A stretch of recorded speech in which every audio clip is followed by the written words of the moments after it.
I'm thrilled about it too. It's rooted in understanding how God's wisdom empowers us to make wise choices. Yolanda Adams, the iconic gospel musician, has captivated fans of gospel music worldwide for over 30 years. However, what many people don't know is that, like many famous artists, rumors have often surrounded her life. Recently, she confirmed some of these rumors. But what exactly are they, and do they affect how we see this beloved musician? Join us as we dive into these revelations and their impact on our perception of Yolanda Adams. Early life. Yolanda Adams was born Yolanda Yvette Adams on August 27, 1961, in Houston, Texas, the eldest of 6 siblings. Growing up in a large family, she learned the values of hard work, dedication, and faith from an early age. Her parents, Major Adams and Carolyn Jean Adams, were deeply religious and active in their church, which played a crucial role in establishing Yolanda's spiritual foundation. From a very young age, Yolanda displayed remarkable musical talent and a deep connection to her faith. At only 3 years old, she impressed her church with her first solo performance. Inspired by gospel legends like James Cleveland and the Edwin Hawkins Singers, Yolanda developed a love for gospel music.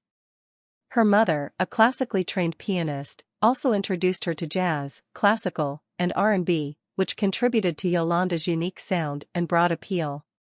Yolanda was a committed member of her church choir, where she honed her vocal skills.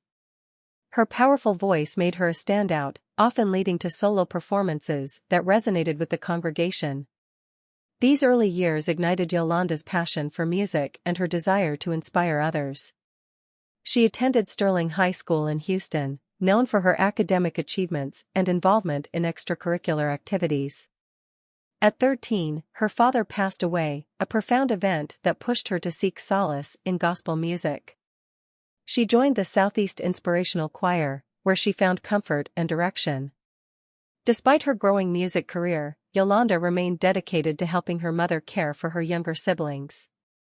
After graduating high school, she attended Texas Southern University to study journalism, choosing to stay close to home. She continued singing in the university choir, using college as an opportunity to further develop her vocal talent and stage presence. Alongside her music, Yolanda was committed to her studies and to balancing both passions. Her college years were filled with growth, as she managed academics and music. Yolanda also began teaching after earning her degree, working as a compassionate 2nd and 3rd grade teacher in Houston. She dedicated 7 years to teaching, nurturing young minds while staying connected to music through the Southeast Inspirational Choir on weekends. Her performances reflected her powerful voice and emotional depth, captivating her audience. Yolanda's early years were defined by a deep sense of purpose and devotion to faith, family, and community. Her journey as a student, teacher, and performer laid the groundwork for her future in gospel music. Rise to fame. Yolanda Adams's rise as a gospel icon began in 1986 with the Southeast Inspirational Choir, where her unique voice and spirit caught the attention of esteemed gospel producer Thomas Whitfield. In 1987, she released her debut album Just As I Am under the Sound of Gospel label. While it received modest success, it drew interest from Tribute Records, which would play a pivotal role in her career. In 1991, Yolanda released her second album, Through the Storm, with Tribute Records, marking her national breakthrough. The album's success earned her 2 Dove Awards from the Gospel Music Association, a significant milestone in her musical journey.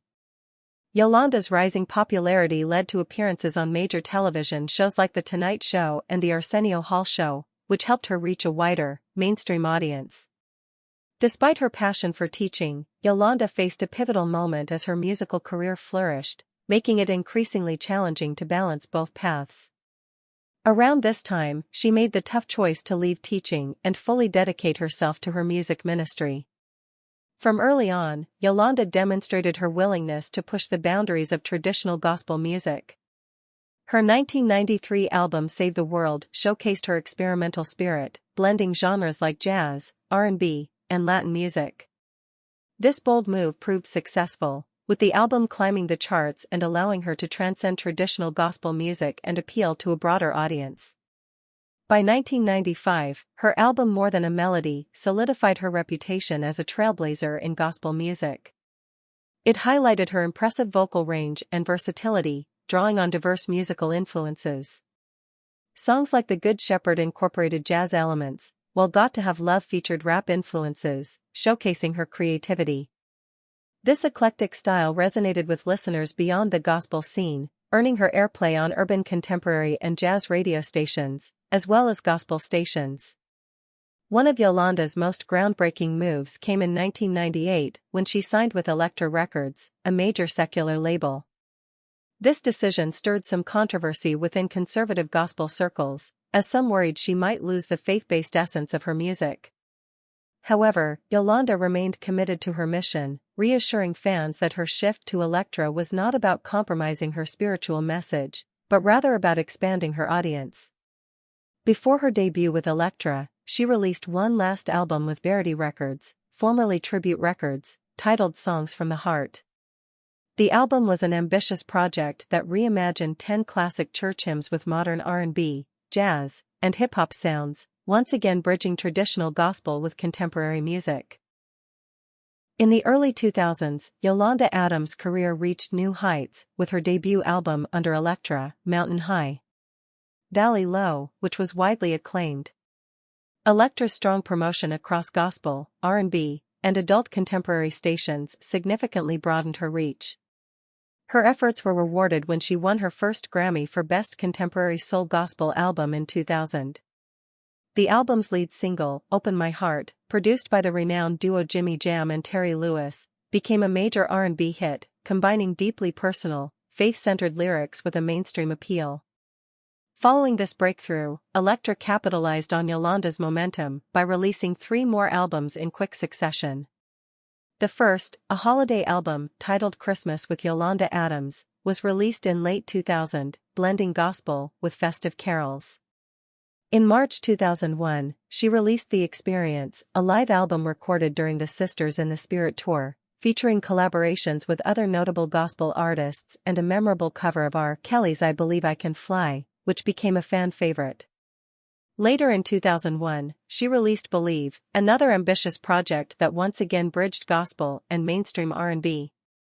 This album featured a polished, modern sound with the uplifting single Never Give Up, symbolizing Yolanda's growth as an artist and her journey of perseverance and hope, a constant drive to inspire and uplift. Yolanda Adams' career in the 2000s showcased her adaptability as an artist and her unwavering commitment to her spiritual mission. Embracing mainstream success, she remained true to her message of faith and positivity. Through her music, Adams pushed gospel boundaries by integrating contemporary elements while upholding her ministry's integrity. Her journey wasn't without obstacles. The renowned gospel singer faced both personal and professional challenges. However, her determination and faith helped her overcome these hurdles, allowing her to make significant strides in her career. One of her toughest times was in the early 2000s, when her career briefly stalled after years of success. A 4-year gap between albums resulted from the merger of Elektra Records into Atlantic Records, causing production delays. Simultaneously, Adams faced personal turmoil with her 2005 divorce. Despite these setbacks, she transformed her struggles into music, culminating in her album Day by Day, released later that year. With themes of faith, hope, and perseverance, the album resonated deeply with fans and earned 2 Grammy Awards for hits like Be Blessed and Victory. Adams also broke gospel stereotypes, standing out for her 6 feet 1 inch stature and her distinctive style, often incorporating high fashion by designers like Donna Karan and Pamela Dennis into her appearances. This approach helped her connect with younger audiences, challenging traditional expectations for gospel singers. Her unique image allowed her to merge gospel music with mainstream culture without sacrificing her spiritual roots. In 2007, Adams expanded her influence by entering radio, hosting a morning show on a gospel station in Houston. This wasn't just another gospel program, she created a faith-based, clean alternative to typical morning shows.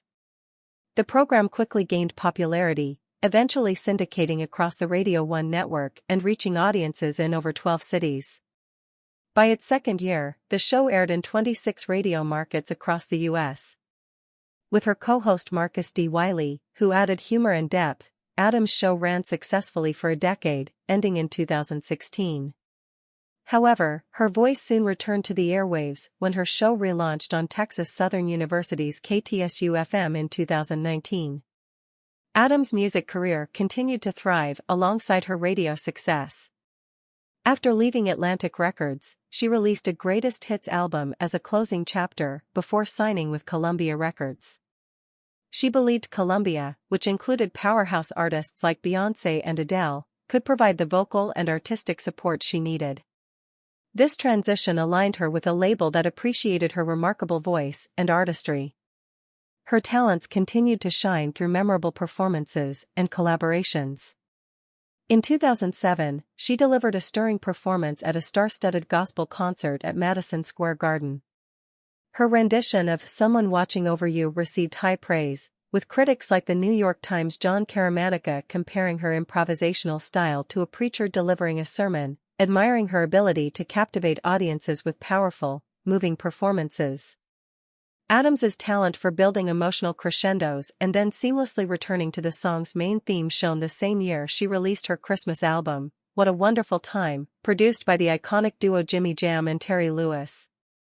This album combined Adams's distinctive takes on 5 holiday classics with 5 original compositions, showcasing her unique ability to blend traditional and contemporary styles. Fans were thrilled when, in 2008, she announced plans for another studio album, sparking rumors of possible duets with other legendary female artists, further underscoring her status in the music industry. Known for honoring icons and patriotic tributes, Yolanda Adams has always deeply respected those who paved the way in entertainment. Her tributes are more than performances, they are heartfelt acknowledgments of the legacies left by these stars. Beyond her tribute to Cicely Tyson, Adams has also honored legends like Whitney Houston and Prince in various ceremonies, demonstrating her versatility and her deep emotional connection to music and the artists who came before her. In 2011, she performed her signature song, "The Battle Is the Lord's," at the BET Honors in tribute to Cicely Tyson. Later that year, she joined powerhouse vocalists Jennifer Hudson and Christina Aguilera in a tribute to Aretha Franklin at the 53rd Grammy Awards. Her rendition of Franklin's "Spirit in the Dark" was so moving that Franklin herself praised Adams's performance.